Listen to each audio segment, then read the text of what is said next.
Hi అండి, నమస్తే. నేను మీ లలిత. అందరూ ఎలా ఉన్నారండి? నేనైతే బాగున్నానండి.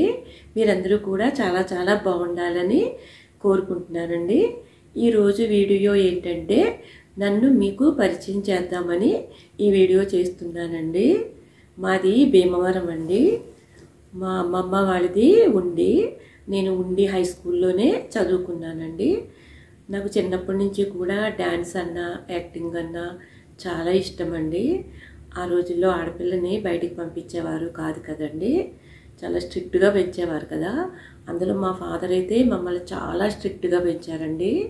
వాకిట్లో ముగ్గు కూడా వేయనిచ్చేవారు కాదు, అంత స్ట్రిక్ట్గా పెంచారు మమ్మల్ని. మేము ఇప్పుడు ప్రజెంట్ అయితే హైదరాబాద్లో ఉంటున్నామండి. 2003లో హైదరాబాద్ వచ్చామండి. అప్పటి నుంచి కూడా హైదరాబాద్లోనే ఉంటున్నామండి. నాకు చిన్నప్పటి నుంచి బిజినెస్ చెయ్యాలి, ఏదో ఒకటి చెయ్యాలి, ఖాళీగా ఉండకూడదు. ఖాళీగా ఉండటం అంటే నాకు అస్సలు ఇష్టం ఉండదండి. నాకు ఎప్పుడు పని ఉండాలి. ఎంత పని ఉంటే నాకు అంత ఇష్టం అండి. అందుకని చిన్నప్పటి నుంచి కూడా నేను ఏదో బిజినెస్ చెయ్యాలి, ఖాళీగా ఉండకూడదు అనుకునేదాన్నండి. హైదరాబాద్ వచ్చే ముందైతే మేము విజయవాడలో ఉండేవాళ్ళమండి. విజయవాడలో ఉన్నప్పుడే నేను బిజినెస్ స్టార్ట్ చేద్దామని అనుకున్నాను. కానీ విజయవాడలో పర్మనెంట్గా ఉందామని వెళ్ళలేదండి. అక్కడ కొన్నాళ్ళు ఉండాలి, పని ఉంది, అందుకని విజయవాడ వెళ్ళామండి. విజయవాడ వెళ్ళిన తర్వాత అక్కడ బిజినెస్ స్టార్ట్ చేద్దామంటే మళ్ళీ ప్లేస్ మారుతాం కదా, ఇక్కడ సెటిల్ కాదు కదా, బిజినెస్కి ప్రాబ్లం అవుతుందేమో అని అక్కడే బిజినెస్ ఏమీ స్టార్ట్ చేయలేదండి. 2003లో హైదరాబాద్ వచ్చాం కదండి. అక్కడికి వచ్చిన వెంటనే ఇంకా లేట్ చేయకూడదని బిజినెస్ స్టార్ట్ చేద్దామని అనుకుని నేను ఏం చేయాలా అని ఆలోచించానండి. ఏం బిజినెస్ చేయాలో తెలిసేది కాదు. బయటికి వెళ్ళి ఆఫీస్ పెట్టుకుని రోజు ఆఫీస్కి వెళ్ళడం అటువంటి బిజినెస్ నాకు ఇష్టం ఉండదండి. ఇంట్లోనే ఉంటూ ఏదన్నా బిజినెస్ చేసుకోవడం ఇష్టం. అలా ఆలోచిస్తే మ్యారేజ్ బ్యూరో పెడితే బాగుంటుందేమో అనుకున్నానండి. అనుకుంటే అదైతే ఇంట్లోనే ఉండి ఫోన్ల ద్వారానే మ్యాచెస్ కుదర్చచ్చు కదా, బయటకు వెళ్ళక్కర్లేదు కదా అనే ఉద్దేశంతో ఈనాడు వార్తలో పేపర్ యాడ్ వేయించానండి. సౌత్ ఇండియా మొత్తం వేస్తే యాడ్కి మంచి రెస్పాన్స్ వచ్చిందండి. వస్తే అప్పుడు ఇంకా అదే కంటిన్యూ చేస్తున్నానండి అప్పటి నుంచి. తర్వాత మ్యాచెస్ కూడా చాలా చేశానండి. చాలా మంచి నేమ్ వచ్చింది. చేసిన మ్యాచ్లన్నీ కూడా సక్సెస్ అయినాయి. 2003 నుంచి ఇప్పుడు దాకా నాకు రన్నింగ్లోనే ఉందండి మ్యారేజ్ బ్యూరో. అయినా సరే నాకు ఏదో ఇంకా టైము ఉండేదండి. ఆ టైంలో ఏం చేయాలో తెలిసేది కాదు. అందులో కరోనా టైంలో అయితే ఎవరు ఇంటికి వచ్చేవారు కాదు కదండి. మ్యాచెస్ అన్నీ కూడా ఫోన్ ద్వారానే కుదిరినాయండి. అప్పుడు కూడా చాలా మ్యాచెస్ చేశాను 2 సంవత్సరాలు. కానీ అప్పుడు అంతా ఖాళీగా ఉండేది. ఏమన్నా చేద్దాము, ఖాళీగా ఉన్నాను అని ఏం చేద్దాం అనుకుంటే యూట్యూబ్లో నాకు జీరో నాలెడ్జ్, అసలు ఏమీ తెలియదు. వీడియో తీయటం రాదు, అప్లోడ్ చేయడం రాదు, ఎడిటింగ్ రాదు, ఏమీ రాదు. అయితే చాలామందిని అడిగానండి అప్పుడు, ఏమైనా ఇన్స్టిట్యూట్స్ ఉంటాయా, ఇలా training institutes YouTube channel create చేయాలంటే, రన్ చేయాలంటే అంటే అలా ఏమీ ఉండవు, అది చాలా ఈజీ, పెద్ద కష్టమే ఉండదు, మీరు చేయగలరు, మీరు యూట్యూబ్లోనే చూడండి, వీడియోస్ ఉంటాయి, యూట్యూబ్ ఛానల్ ఎలా క్రియేట్ చేయాలి, ఎడిటింగ్ ఎలా చేయాలో మొత్తం అన్ని డీటెయిల్స్ ఉంటాయి, మీరు అందులోనే చూడండి అన్నారు. అందులో చూశానండి. చూస్తుంటే నాకు అర్థమయ్యేది కదా ఏదిని, ఏంటి ఇది చాలా కష్టంగా ఉన్నట్టుంది కదా, ఈ టైటిల్ అసలు ఎలా వస్తుంది ఇక్కడికి, అసలు ఎడిటింగ్ అసలు ఎలా చేస్తారు, ఈ థంబ్నెయిల్ అసలు ఎలా చేయాలి, ఎలా అప్లోడ్ చేయాలి, అసలు చాలా కష్టంగా ఉంది, ఇదేదో గందరగోళంగా ఉంది, నాకు కుదరదేమో, నా బుర్రకు అసలు ఎక్కలేదండి.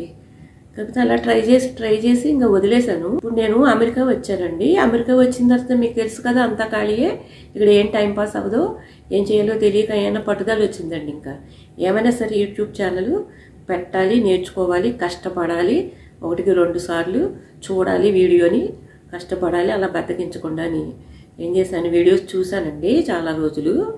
వీడియో చూసి వచ్చిన తర్వాత కూడా 5-6 నెలలు కూడా నేను ఏమీ అసలు వీడియోస్ చూడలేదు.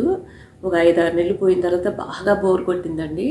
బోర్ కొడితే అప్పుడు డిసైడ్ అయిపోయాను ఏమైనా సరే ఛానల్ పెట్టాలని. ఇంకా యూట్యూబ్లోనే చూశానండి. బుక్ పెట్టుకుని బుక్లో రాసుకుని మళ్ళీ అది ఆ వీడియో ఆన్ చేసి ఈ బుక్లో ఉన్నది అది కరెక్ట్గా ఉందా లేదో చూసుకుని అలా నేర్చుకున్నానండి. కానీ నేను అనుకున్నంత ఏం కష్టంగా లేదండి. బాగానే వచ్చింది. నాకు ఒక అరగంటలోనే నాకు ఎడిటింగ్ వచ్చేసిందండి. ఎడిటింగ్ వచ్చింది, అన్నీ వచ్చింది, ఒక్కొక్కటి నేర్చుకున్నాను. అలాగా పెద్ద వీడియోలు అయితే నేను నేర్చుకోలేదండి, తమ్మలేని అవి నేర్చుకోలేదు, ఓన్లీ ఎడిటింగే నేర్చుకున్నాను. ముందు షార్ట్స్ పెడదామని, తర్వాత షార్ట్స్ పెడదామంటే కూడా నేనేం వీడియోలు తీయలేదండి.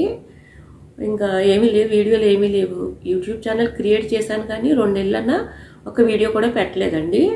ఫోన్లో చూస్తేమో నా ఫోన్లో నేను ఇండియాలో చేసిన డ్యాన్స్ వీడియోలు, పూజలకి తీసిన వీడియోస్ ఉన్నాయండి.